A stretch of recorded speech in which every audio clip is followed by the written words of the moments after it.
Notre thème de ce jour, c'est restauration par-ci, instauration par-là. Restaurer, c'est remettre en bon état une chose dégradée. C'est réparer, c'est retaper, rétablir la gloire, le pouvoir. La situation financière de quelqu'un, sa situation financière a été restaurée. Remettre en bon état, restaurer. Instaurer, c'est établir, introduire pour la première fois. Dans la première lecture de ce jour, après un temps de rudes épreuves, Job est restauré par le Seigneur. Il est remis en bon état. Sa situation est réparée. Il est retapé. Il est rétabli. Et sa gloire est rétablie. Son pouvoir est rétabli. Sa situation financière est rétablie. Ça, c'est la première lecture. Job est restauré par le Seigneur. Dans l'évangile, le règne des miracles est instauré parmi nous. En choisissant comme thème, restauration par-ci, instauration par-là, nous voulons dire simplement que Dieu veut toucher chacun de nous, quelle que soit sa situation. Ceux qui avaient des biens, ceux qui avaient une situation spirituelle, économique, et qui l'ont perdu, le Seigneur leur promet la restauration. Vous qui avez perdu la vie de prière, vous qui avez perdu l'argent, vous qui avez perdu la joie, vous qui avez perdu la paix, Dieu vous promet la restauration. Mais vous qui n'avez jamais rien eu, vous qui venez de commencer, vous qui n'avez jamais vu la gloire de Dieu, vous qui n'avez rien fait de notable dans votre vie, vous qui n'avez pas encore rencontré le Seigneur, vous qui n'avez jamais eu une vie de prière, le Seigneur vous promet l'instauration du règne des miracles dans votre histoire. C'est-à-dire, nous disons aux uns la restauration, aux autres l'instauration. Et chacun de nous a un domaine de vie où il a besoin de restauration, un autre domaine où il a besoin d'instauration.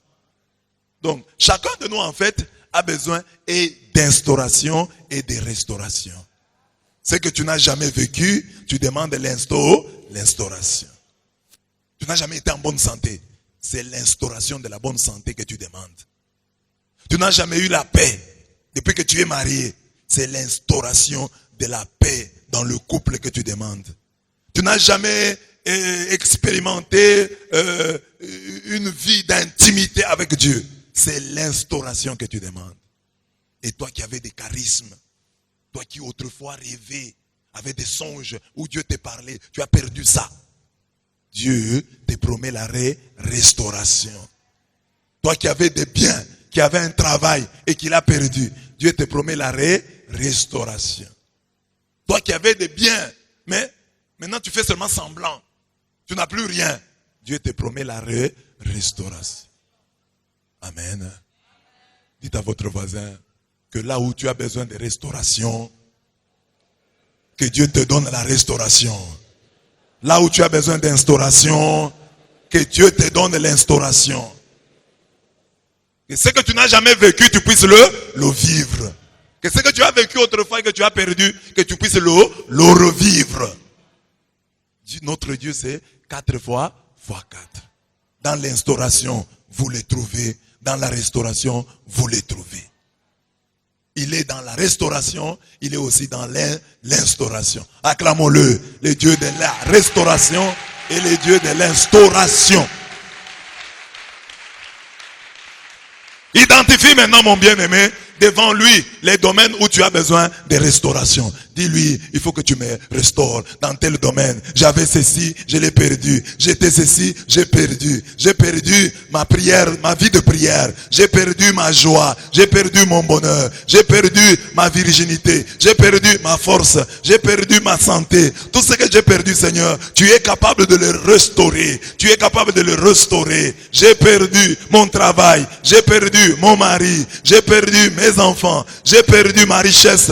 Oh Dieu de restauration, restaure-moi, restaure-moi, remets-moi en bon état, rétablis ma situation, arrange Seigneur ce que le diable a dérangé, arrange-le Seigneur, restaure ma situation, que je puisse te louer encore, que je puisse te bénir encore, restaure ma situation, oh Dieu de restauration, comme tu as restauré Job, restaure-moi aussi, restaure-moi aussi. Tu es allé au-delà de ce qu'il avait autrefois. Tu as fait mieux. Parce que tu dis, la gloire du deuxième temple dépassera celle du premier. Oh Dieu de gloire, fais-le, nous t'en prions.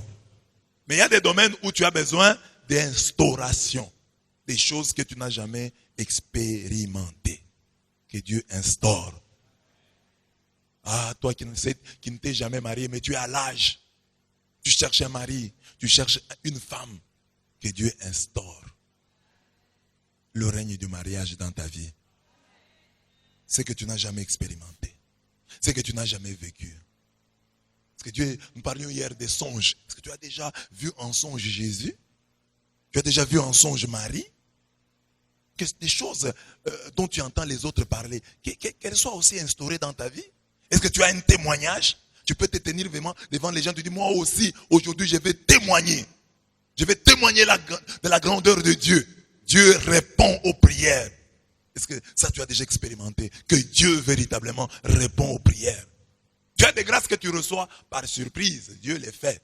Mais est-ce que tu as des grâces? Tu demandes et tu reçois. L'instauration des prières exaucées. Demande à Dieu d'instaurer ce qui n'a jamais été présent dans ta vie. Ce que tu n'as jamais vécu. Que Dieu l'instaure. Que Dieu l'installe, que Dieu l'introduise dans ta vie. Oh Dieu, toi qui instaures ce que l'homme n'a jamais vécu, ce que l'homme n'a jamais expérimenté. Instaure-le, installe-le, introduis-le dans la vie de ton peuple, dans la vie de tes enfants. Tu es le Dieu de puissance, tu es le Dieu de paix, tu es le Dieu d'amour. Instaure le règne de la paix, de la joie, de la prière, de la spiritualité. Oh Seigneur, de la percée. Oh, le règne de la richesse, de la joie, de la bonne santé. Partout où cela a toujours fait défaut. Oh Dieu de gloire, instaure-le. Tu es le Dieu fidèle. Tu es le Dieu fidèle. Ceux qui comptent sur toi ne sont jamais confondus. La restauration de Job. Avec le chapitre 42, nous atteignons le dernier épisode de l'histoire de Job. C'était une série en 42 épisodes. Nous sommes au 42e épisode. Cette fin de film peut être divisée en 4 parties. Première partie, la repentance de Job. Après l'interrogatoire serré auquel Dieu a soumis Job dans les chapitres 38 et 40, Job ouvre son dernier discours par des aveux. Il reconnaît la puissance et la souveraineté de Dieu. Il dit, je reconnais que tu peux tout et que rien ne s'oppose à tes pensées. Je reconnais que tu peux tout et que rien ne s'oppose à tes pensées. Job 42, 1 à 2. Il reconnaît sa folie. La repentance de Job. Il reconnaît sa folie. J'ai été fou. Pour avoir tenté d'expliquer son malheur. Lui-même le dit. Job 42, 3. Il dit, quel est celui qui a la folie d'obscurcir mes desseins? Oui, j'ai parlé sans les comprendre, des merveilles qui me dépassent et que je ne conçois pas. J'ai été fou en voulant expliquer mon malheur. J'ai été fou en pensant que j'avais une bonne explication de ma souffrance, de mon malheur, de mon calvaire. Maintenant, je reconnais que j'ai été fou. Mûri par l'épreuve, Job regrette son attitude et promet de ne plus retomber dans les mêmes travers, dans les mêmes erreurs. Comment il le dit? Job 42, 4 à 6. Il dit quoi? Écoute-moi et je parlerai. Je t'interrogerai et tu m'instruiras. Je te connaissais par oui dire, mais maintenant mon œil t'a vu. C'est pourquoi je me condamne et je me repens sur la poussière et sur la cendre. Je regrette ce que j'avais dit. J'avais déplacé de langage. J'avais mal parlé. À cause de la douleur qui était mienne. J'avais mal parlé. J'ai été fou. Instruis-moi. Je ne te connaissais que par oui dire. Mais maintenant, à travers cette épreuve, mes yeux t'ont vu. Je peux maintenant dire qui tu es. Parce que je suis passé par cette épreuve. Tant que je n'étais pas encore passé par une épreuve, j'ai raconté des histoires. Mais maintenant, après être passé par ce ravin, cette vallée de la mort, je peux dire qui est Dieu. Je peux l'appeler Monsieur Zedek, Monsieur Raison, le souverain, la providence. C'est lui dont les pensées sont toujours les meilleures, sont toujours les bonnes. Là, il n'est pas encore restauré, hein. Mais nous sommes à la fin du livre. Il dit non. Parce que Dieu lui a parlé. Il a écouté comme une prédication donnée par Dieu lui-même. Et il dit non. C'est la folie qui m'a fait parler. Ce qui frappe dans cette première partie est que Job, malgré toute sa sainteté, avoue qu'il ne connaissait Dieu que par oui dire. Et qu'après ce temps de dure épreuve, il le connaît maintenant vraiment. Job était un homme saint, un homme intègre, un homme qui craignait Dieu. Mais ce saint-là, au dernier chapitre de son livre, reconnaît qu'il ne connaissait Dieu que par oui dire. Il connaissait Dieu par personne interposée. Ce sont les gens qui lui parlaient de Dieu. Mais lui n'en avait pas une expérience concrète, une expérience personnelle. Il y a beaucoup de chrétiens aujourd'hui qui vite, parce qu'ils ne prennent plus la bière, parce qu'ils n'est plus dans l'impudicité, alors ils proclament, je connais Dieu. Tu connais Dieu pourquoi? Oh, je ne vole pas, oh, je ne prends pas la femme d'autrui. Job était plus saint que toi. C'est à la fin du livre qu'il dit, je te connaissais par oui dire. Maintenant, mes yeux t'ont vu. Tant qu'une personne n'est pas passée par la vallée de l'ombre de la mort, tant qu'une personne n'est pas passée par la souffrance, cette personne ne connaît pas encore Dieu. Aujourd'hui c'est facile, hein? Quand tout va bien pour toi, je crois en Dieu qui chante et qui fait chanter la vie. Parce que tu n'as pas encore souffert. Mais le jour où tu vas souffrir, le jour où tu iras à l'hôpital, et qu'on diagnostiquera un cancer en grande évolution. Tu vas dire, je crois en Dieu qui chante et qui fait chanter la vie. Tu ne le connais pas. Nous ne le connaissons pas. Jusqu'au jour où nous passons par le ravin de l'ombre de la mort. Jusqu'au jour où nous passons par l'épreuve. Alors là et alors seulement, nous pouvons dire, je te connais. Mais quelqu'un qui n'a pas souffert, il dit, j'aime Dieu, tu trompes. Oh, je connais Dieu, tu trompes.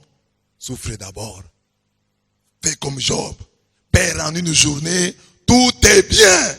Père en une journée, tous tes enfants. Et tiens-toi debout, dis, le Seigneur a donné, le Seigneur a repris, que le nom de l'Éternel soit béni.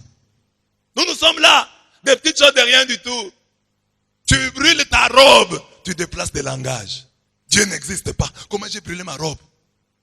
Tu perds $20, tu perds la foi. Tu déplaces des langages. Où était Dieu? Moi j'étais à la prière. Je viens à la prière, on reste à la maison, on me vole les habits.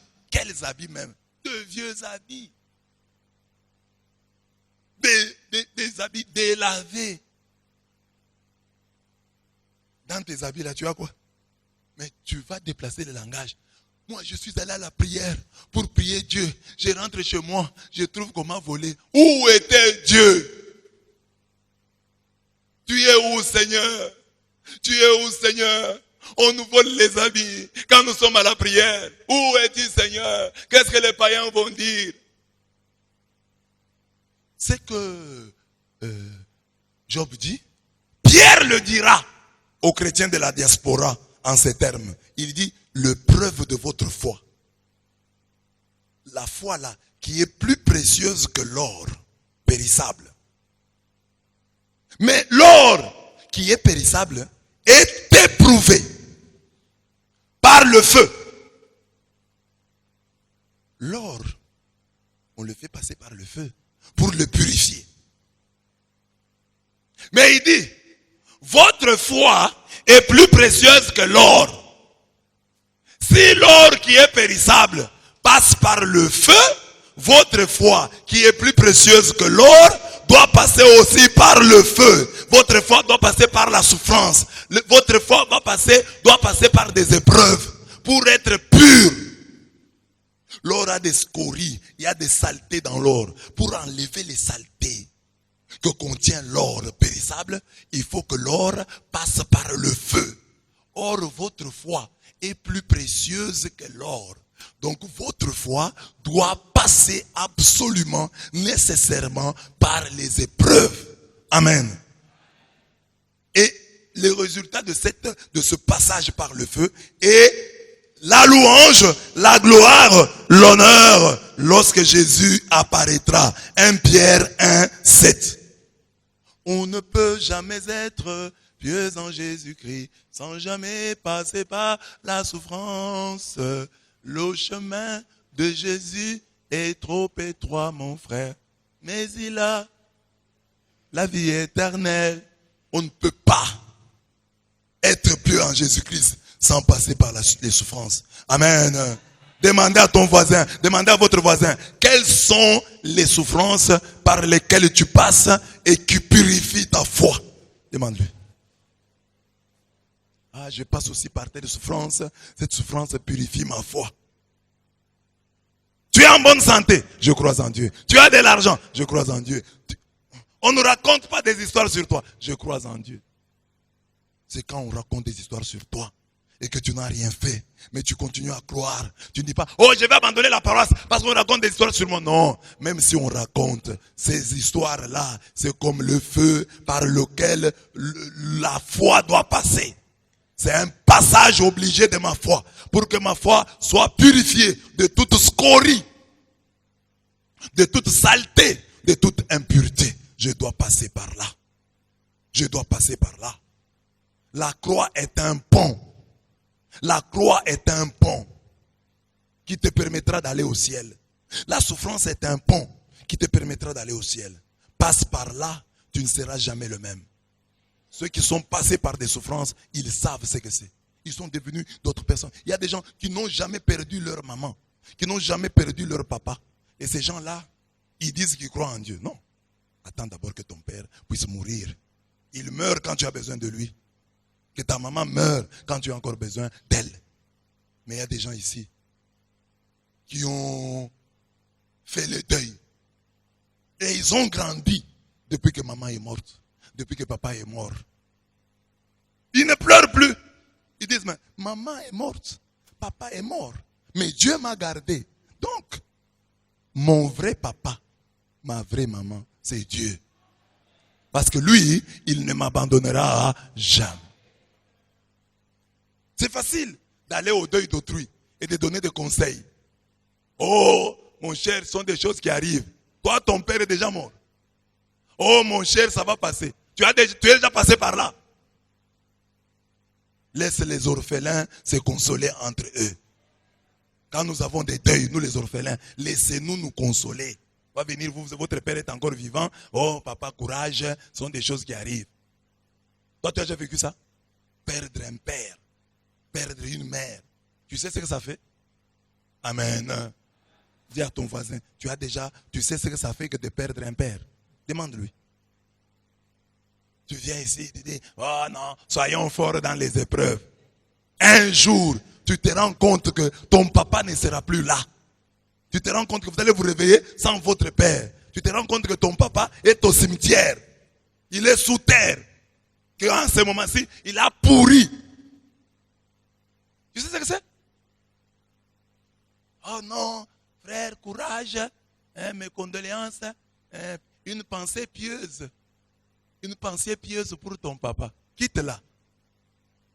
Tu ne sais pas ce que ça fait. Tu perds un papa comme ça. Tu le vois mourir. Tu regardes ton père qui parlait là. Il ne sait plus parler. Il est là allongé. Un cadavre. Ton papa là. Qui marchait. Qui parlait. Et il meurt. Et tu penses que ce sont des jeux. Tu penses d'abord non, non, c'est faux. Hein? Et tu te dis, peut-être il peut ressusciter. Surtout s'il est mort loin. Tu dis non, non, on peut avoir une nouvelle que c'était faux. Dites-moi que c'est faux. Dites-moi que c'est faux. C'est pas faux, c'est vrai. Et puis vous le voyez, là-bas, couché. Mon papa est mort. Ma maman est morte. Elle ne parle plus. Il ne parle plus. Perdre un enfant. Parce qu'il y a des gens qui perdent les parents. Hein. Les parents étaient d'un certain âge. Mais tu perds un enfant. Et puis quel enfant? L'enfant en qui tu avais mis ton espoir. Parce qu'il y a des enfants là, quand ils naissent là, tu dis non, ça c'est l'espoir. Une belle fille, un beau garçon, intelligent, intéressant, qui vous fait rire à la maison. Et un jour, il tombe malade, il meurt à 10 ans, à 11 ans. Est-ce que tu te tiendras debout pour dire, tu as donné, tu as repris, que ton nom soit béni? Ou tu vas faire le deuil toute ta vie? Comme quand je parle ici, il y a des gens qui ont déjà des larmes aux yeux. Ils se souviennent comment ils ont perdu leur enfant. Mais c'est la mère, laisse comme ça, je vais encore pleurer. Aucune capacité de résilience. Et puis si ça arrive, comme dans des familles, il y a des drames comme ça. Le petit frère tue son grand frère et se tue dans une famille. Vous apprenez seulement qu'un jour, à la maison, votre enfant a tué son grand frère et s'est tué. Maintenant, tu pleures qui? Tu pleures celui qui a tué ou celui qu'on a tué? Ou les deux? Non, nous n'avons pas encore eu des épreuves. Oh, nous connaissons Dieu. Job reconnaît que sa vie sera désormais guidée par lamentation. Il est bon d'entendre en silence le secours de l'Éternel. Il ne faut pas faire de bruit. Dieu a un plan merveilleux. Dieu sait ce qu'il fait. Quand il est en train de faire ce qu'il fait, toi tu dois te taire et attendre en silence son secours. Il sait ce qu'il fait. Fais-lui confiance. Je te fais confiance au Père. Tu sais ce que tu fais. Tu sais ce que tu fais. Tu sais ce que tu fais et tu feras ce que tu sais. Je te fais confiance. Il est bon d'attendre en silence le secours de l'Éternel. Il est bon d'attendre en silence le secours de l'Éternel. Dis à ton voisin, Lamentation 3:16. Il est bon. Quand viendra l'épreuve, car un jour l'épreuve viendra, seras-tu fort? Je ne te connaissais que par oui dire. Maintenant, mes yeux t'ont vu. Est-ce que tu le connais? C'est facile de dire quand tout marche bien pour toi. Je connais Dieu. Je m'attache à lui. Je l'aime. Je crois en lui. Parce que tout marche bien pour toi. L'épreuve, c'est le feu qui purifie l'or de notre foi.